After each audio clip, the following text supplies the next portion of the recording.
Hi everyone, আসসালামু আলাইকুম। আপনারা সবাই কেমন আছেন? আশা করছি ভালো আছেন। আজকে আমি আপনার সাথে শেয়ার করছি আমাদের দুপুরের লাঞ্চের ভিডিও। তো আজকে আমি রান্না করছি সবার প্রথমে পাবদা মাছের ঝোল। এখানে আমি প্রথমে তেল দিয়ে দিয়েছি।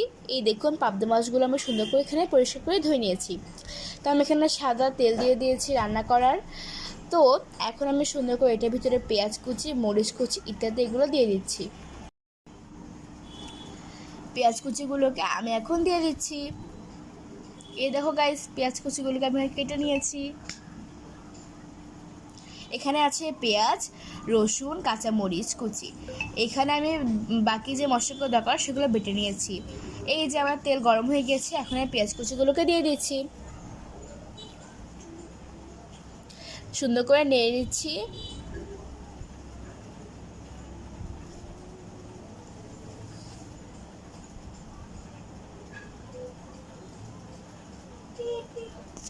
মশলা এখন আমি এটার ভিতরে বাটা মশলা ও কাঁচামরিচগুলোকে দিয়ে দিচ্ছি। সুন্দর করে এখানে মশলাটাকে এখন কষিয়ে নিচ্ছি।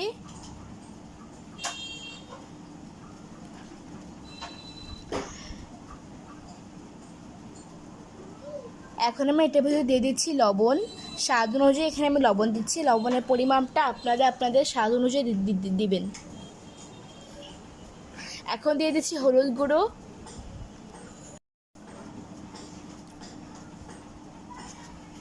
এখন আমি সুন্দর করে এই মশলাটিকে কষিয়ে নিচ্ছি। এখানে সময় নিয়ে একটু কষাতে হবে, তাহলে রান্নাটি খেতে অনেক স্বাদ হবে।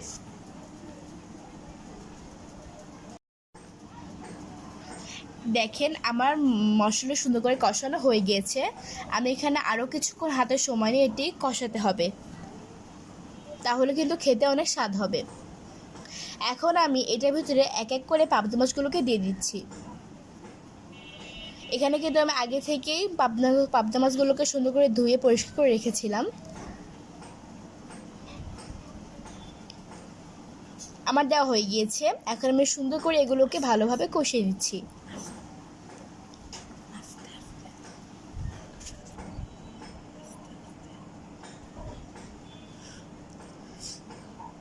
তা আমার সুন্দর করে কষানো হয়ে গিয়েছে, আপনারা সবাই দেখতেই পাচ্ছেন। এই মাছটি আসলে বেশি নাড়াচাড়া করা যাবে না, এই মাছটি আসলে অনেক নরম, সেই ক্ষেত্রে আমরা বেশি নাড়াচাড়া করব না। এখন আমি এটার ভিতরে দিয়ে দিচ্ছি পানি। সুন্দর করে আমি একটু নেড়ে দিচ্ছি।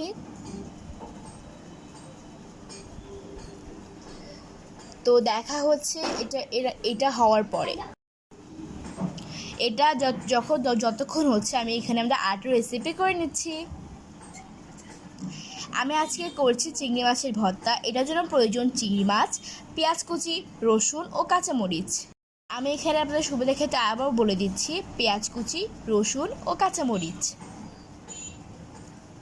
তো দেখতেই পাচ্ছেন আমার পাবদা মাছ কিন্তু অলরেডি ফুটতেছে, মানে হয়ে গেছে। তো এখন আমি চিংড়ি মাছগুলোকে ভালোভাবে ভেজে নিচ্ছি। দিয়ে দিচ্ছি খাঁটি সরিষার তেল। সুন্দর করে আমি তেলটাকে ছড়িয়ে নিচ্ছি। আমি এখানে ফ্রাই প্যান ইউজ করছি। এখন আমি এটার ভিতরে মাছগুলোকে দিয়ে দিয়েছি। আমরা এখন সুন্দর করে মাছটাকে নেড়ে ভেজে নিব।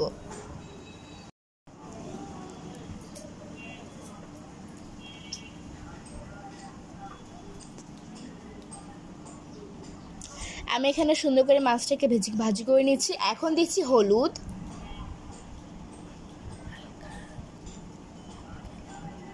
এখন এটার মধ্যে দিয়ে দিচ্ছি হালকা একটু লবণ। এখন সুন্দর করে নেড়ে ভালোভাবে ভেজে নিচ্ছি। অপেক্ষা করছি ভাজি হওয়া পর্যন্ত। ঠিক আছে গাইস, এটাকে ভাজি হোক। চলুন ঘুরে এসে আমার কাছ থেকে।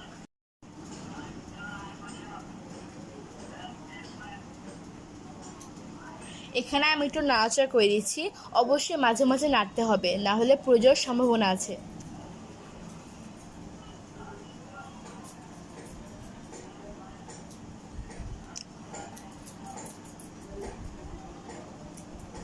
এটা খেতে খুবই লোভনীয়, যারা যারা খেয়েছেন তারাই জানেন। এখন আমার চিংড়ি মাছ ভাজা হয়ে গেছে, আমি উঠিয়ে নিচ্ছি একটি পাত্রে।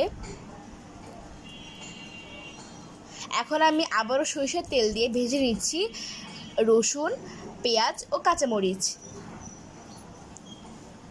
সুন্দর করে সময় নিয়ে হাতে ভালোভাবে এটিকে ভেজে নিতে হবে।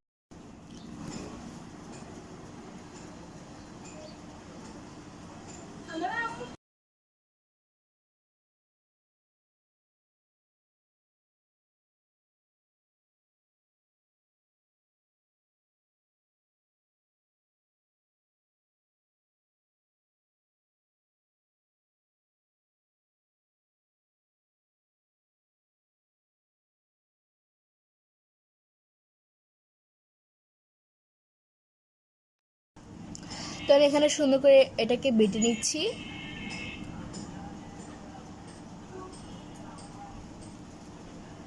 আপনারা দেখতেই পাচ্ছেন এটা কত সুন্দরভাবে বেটে নিচ্ছি।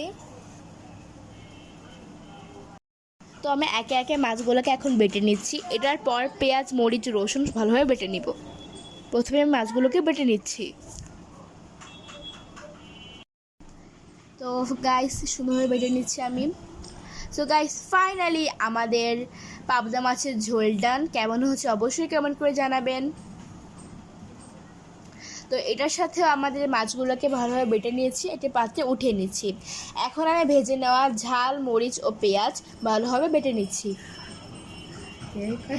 সো গাইস আমি এখানে মাছের মতন করে ঝাল, মরিচ এবং রসুনটাকেও ভালোভাবে বেটে নিচ্ছি। এখানে কিন্তু এগুলোকে ভালোভাবে আমি বেটে নিচ্ছি। এখন আমি বেটে নেওয়া মাছগুলোকে একসাথে মিশিয়ে ভালোভাবে আবার বেটে নিচ্ছি।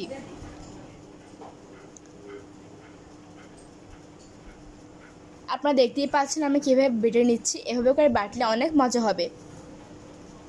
তো গাইস ফাইনালি আমার বাটা শেষ। এখন আমি হাত দিয়ে একটু মাখিয়ে নিচ্ছি। সো আমাদের লোভনীয় চিংড়ি মাছের ভর্তা তৈরি হয়ে গিয়েছে। তো গাইস আমাদের ভর্তা রেডি, একটি পাত্রে উঠিয়ে নিচ্ছি। তো এভরিওয়ান, এই হচ্ছে আমাদের আজকের লাঞ্চের ভিডিও। কেমন হয়েছে সবাইকে অবশ্যই কমেন্টে জানাবেন। এটি হচ্ছে পাবদা মাছের ঝোল এবং চিংড়ি মাছের ভর্তা। তো thanks for watching my video guys. আর কেমন লেগেছে আজকের ভিডিও তো অবশ্যই কমেন্ট করে জানাবেন। আল্লাহ হাফেজ গাইস, বাই বাই।